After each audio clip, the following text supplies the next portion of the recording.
Assalamualaikum warahmatullahi wabarakatuh. Perkenalkan, nama saya Rizky Lamsa Saputra, NPM 2151030227 dari kelas E Akuntansi Syariah. Baiklah, di sini saya akan menjelaskan pengertian dari aset tetap. Pengertian aset tetap. Aset tetap adalah properti atau peralatan perusahaan untuk menghasilkan pendapatan. Aset tetap memiliki sifat jangka panjang dan tidak bisa langsung menjadi uang tunai dalam waktu 1 tahun. Berbeda dari barang inventaris, di mana perusahaan barang inventaris agar mereka bisa menjualnya kembali secara langsung atau bergabung ke dalam produk yang akan dijual. Tetapi, jika Anda berpikir bahwa aset tetap atau barang-barang seperti kursi atau meja sama dengan inventaris, Anda salah. Aset tetap merupakan barang yang sangat penting bagi sebuah perusahaan dan dibeli atau disewa hanya sekali dalam beberapa tahun. Karakteristik aset tetap. Perusahaan membeli aset tetap dengan tujuan antara lain sebagai keperluan produksi atau pasokan barang atau jasa, penyewaan untuk pihak ketiga, atau perusahaan itu sendiri yang menggunakannya.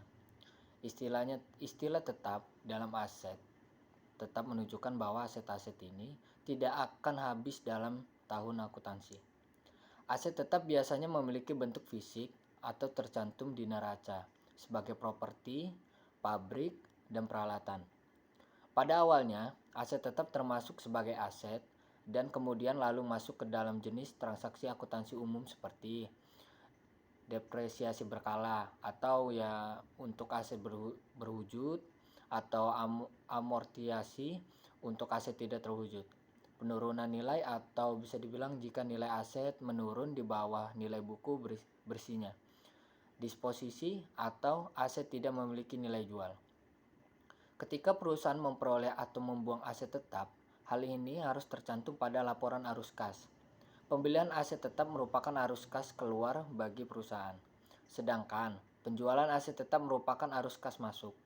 Jika nilai aset jatuh di bawah nilai buku bersihnya, maka aset tersebut mengalami penurunan nilai. Dengan begini, nilai aset tetap yang tercatat di neraca harus sesuai ke bawah, karena nilainya terlalu tinggi dengan nilai pasar. Kemudian, ketika aset tetap telah mencapai akhir masa pakainya, biasanya aset tersebut akan perusahaan jual untuk memperoleh nilai sisa, yang merupakan nilai estimasi aset jika aset tersebut dipecah dan dijual sebagainya. Dalam beberapa kasus, aset dapat menjadi usang dan tidak ada nilai jual. Jika hal ini terjadi, maka biasanya perusahaan akan mendonasikan aset tanpa memperoleh imbalan. Namun, jual atau tidak, aset tetap tersebut harus hilang dari laporan keuangan karena perusahaan tidak lagi menggunakan aset tersebut. Contoh aset tetap ini, yang pertama itu tanah. Tanah yang dimiliki perusahaan untuk tempat gedung berdiri merupakan aset tetap perusahaan dan harus dicatat dalam rekening tanah. Apabila tanah itu tidak digunakan sebagai tempat usaha perusahaan, maka tanah yang bersangkutan dicatat ke dalam investasi jangka panjang. Harga perolehan tanah terdiri dari harga beli, komisi pembelian, bea balik nama, bea penelitian tanah, pajak-pajak yang timbul akibat pengalihan hak kepemilikan yang dibayar oleh si pembeli, biaya perobohan bangunan, biaya peralatan tanah, dan biaya lain yang dikeluarkan untuk memperbaiki keadaan tanah. Contoh yang kedua itu kayak bangunan. Bangunan itu seperti gedung yang didapatkan dari hasil pembelian. Harga perolehannya harus meliputi harga beli bangunan, biaya perbaikan sebelum gedung itu dipakai, komisi pembelian, bea balik nama, pajak yang tanggungan si pembeli. Bila gedung ini dibangun sendiri, maka harga perolehannya terdiri dari biaya pembuatan gedung yang terdiri dari biaya bahan, biaya tenaga kerja, dan biaya lain-lain yang dibebankan kepada nilai gedung. Biaya perencanaan, gambar, dan lain-lain, biaya pengurusan izin mendirikan bangunan, pajak-pajak selama bangunan, pajak-pajak selama pembangunan gedung, dan bunga selama pembangunan gedung. Contoh yang ketiga ini contoh mesin dan alat-alat. Seperti harga perolehan mesin dan alat-alat adalah harga beli, pajak yang menjadi beban si pembeli, biaya angkut, asuransi dalam perjalanan, biaya pemasangan, biaya uji coba. Terus contohnya tuh perabotan dan alat-alat kantor. Aset tetap yang masuk ke dalam kelompok ini adalah contohnya kayak kursi, meja, lemari, mesin ketik, telepon, komputer, AC, dan lain-lain. Yang menjadi harga perolehan dari aset tetap ini adalah harga beli, biaya angkut, pajak, dan lain yang dikeluarkan terhadap aset tetap yang bersangkutan sebelum digunakan. Terus ada contoh kendaraan. Kendaraan adalah alat pengangkutan yang dimiliki dan dikuasai oleh perusahaan baik yang beroda 2 maupun beroda yang lebih dari 2. Harga perolehan kendaraan terdiri dari harga beli dan kendaraan, biaya balik nama, biaya angkut, pajak pertambahan nilai, dan biaya-biaya lain yang dikeluarkan sebelum aset tetap yang bersangkutan dapat digunakan.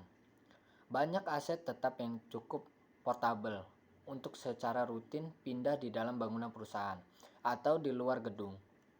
Dengan demikian, komputer atau laptop dapat termasuk sebagai aset tetap atau selama biaya melebihi batas kapasitas.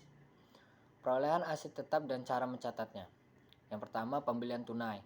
Aset tetap yang perusahaan peroleh dari hasil beli secara tunai harus masuk ke dalam pembukuan dengan jumlah sebesar uang yang perusahaan keluarkan. Jumlah uang yang keluar untuk memperoleh aset tetap termasuk harga yang tercantum di faktur dan semua biaya yang keluar agar aset tersebut bisa dipakai. Terus pembelian kredit. Apabila aset tetap perusahaan peroleh dari pembelian kredit, maka dalam harga perolehannya tidak boleh termasuk bunga. Bunga selama masa angsuran, baik secara jelas-jelas atau tidak tersendiri, harus keluar dari harga perolehan dan bebannya sebagai biaya bunga. Terus contoh pencatatan yang terakhir nih, tukar dengan surat berharga.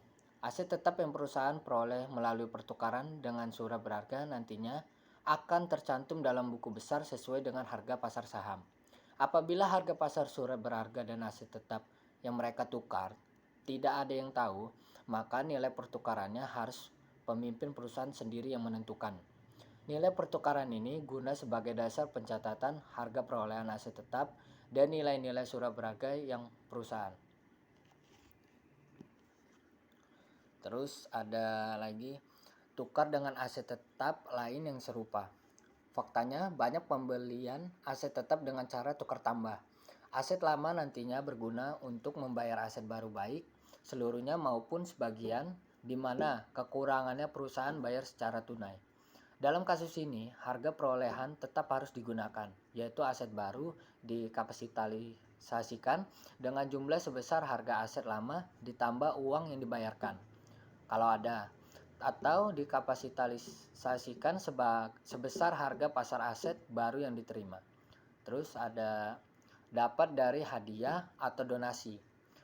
Akuisisi aset yang berasal dari sumbangan juga disebut sebagai transfer timbal balik karena transfer satu arah, sehingga depresiasi atau depresiasi aset tetap yang diterima sebagai hadiah yang dihitung dengan cara yang sama seperti aset tetap.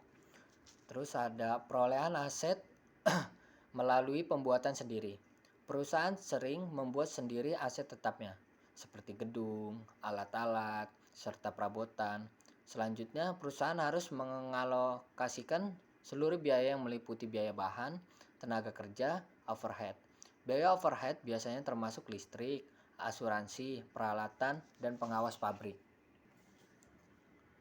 Baiklah, di sini saya akan juga menjelaskan tentang aset atau aktiva tetap berwujud dan aset atau aktiva tetap tidak terwujud.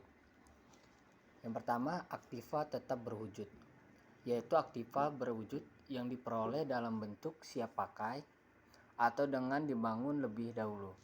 Berikut ini adalah kriteria suatu aktiva berwujud dapat dikelompokkan sebagai aktiva tetap berwujud. Yang pertama, dimiliki oleh perusahaan atau hak milik. Yang kedua, digunakan dalam operasi perusahaan. Yang ketiga, tidak dimaksudkan untuk dijual dalam rangka kegiatan normal perusahaan.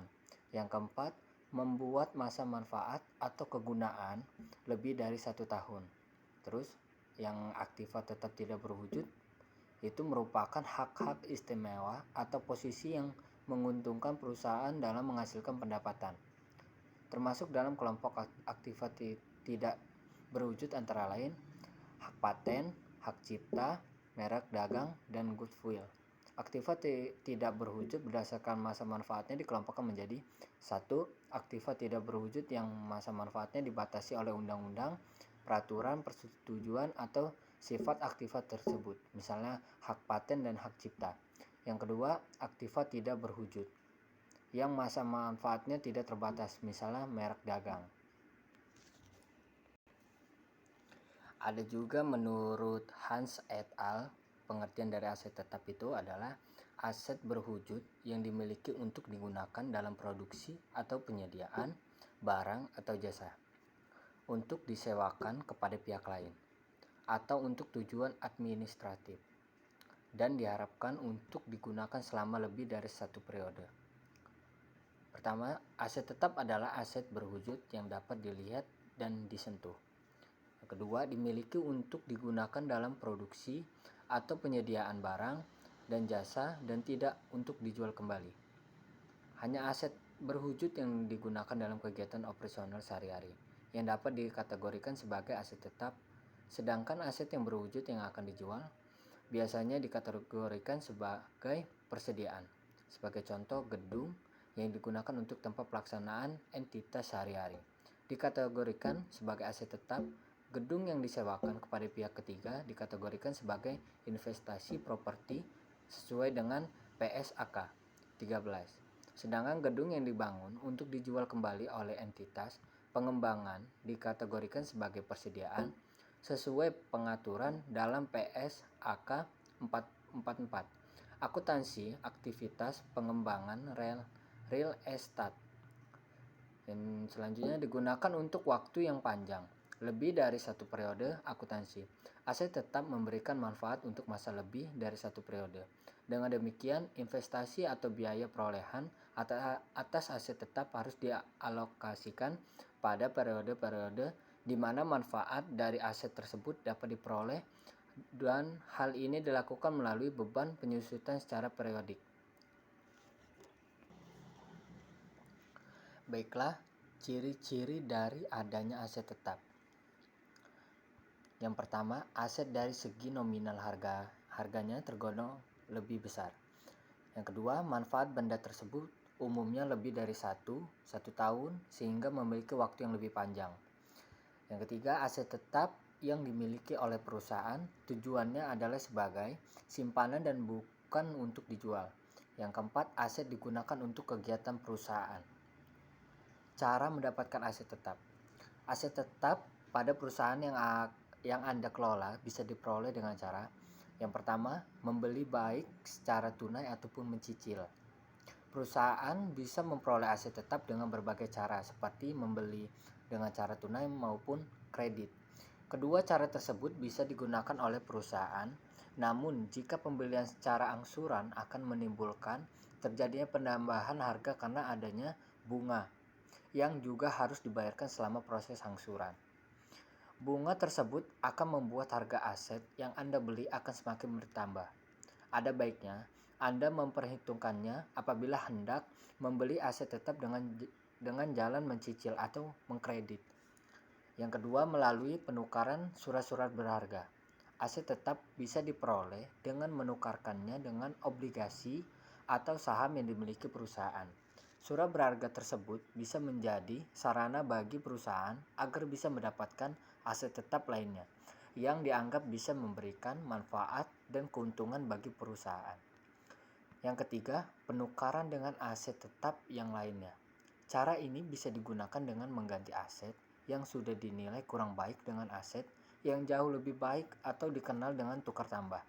Aset yang akan diganti tersebut sudah dihitung dan dipertimbangkan dengan matang manfaatnya oleh perusahaan. Jadi menurut saya kesimpulannya, aset tetap merupakan salah satu hal yang penting bagi perusahaan tersebut. Selain digunakan untuk kegiatan operasi perusahaan secara terus-menerus, aset tetap juga merupakan salah satu kekayaan yang dimiliki oleh perusahaan. Aset tetap memiliki beberapa kriteria, yaitu tadi itu yang berwujud dan tidak berwujud. Berwujud ini memiliki umur manfaat lebih dari 1 tahun, digunakan untuk operasional perusahaan dan tidak diperjualbelikan, serta material.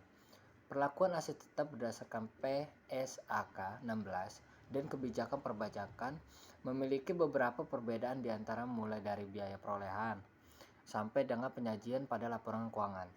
Perbedaan yang paling signifikan terletak pada metode penyusutan, umur manfaat, dan pada saat dimulainya penyusutan aset tetap. Pada saat penyajian laporan keuangan berdasarkan akuntansi dengan laporan keuangan fiskal, nantinya juga terjadi perbedaan dalam jumlah aset tetap yang tersaji karena laporan keuangan fiskal nantinya akan dilakukan rekonsiliasi fiskal yang dikoreksi baik koreksi negatif maupun koreksi yang positif. Perbedaan tersebut wajar terjadi karena memang terdapat perbedaan antara metode penyusutan antara PSAK 16 dengan kebijakan perpajakan. Jadi gini aja, contohnya aset tetap itu ya seperti dalam suatu perusahaan dengan perusahaan lainnya tentu berbeda sesuai dengan kebijakan masing-masing. Namun yang sering kita dengar itu seperti aset tetap itu adalah tanah, bangunan, mesin produksi, gedung perkantoran, mobil perusahaan, seperti sofa, perangkat komputer, hingga alat dan mesin produksi. Baiklah, itu saja, sekian dari saya. Wassalamualaikum warahmatullahi wabarakatuh.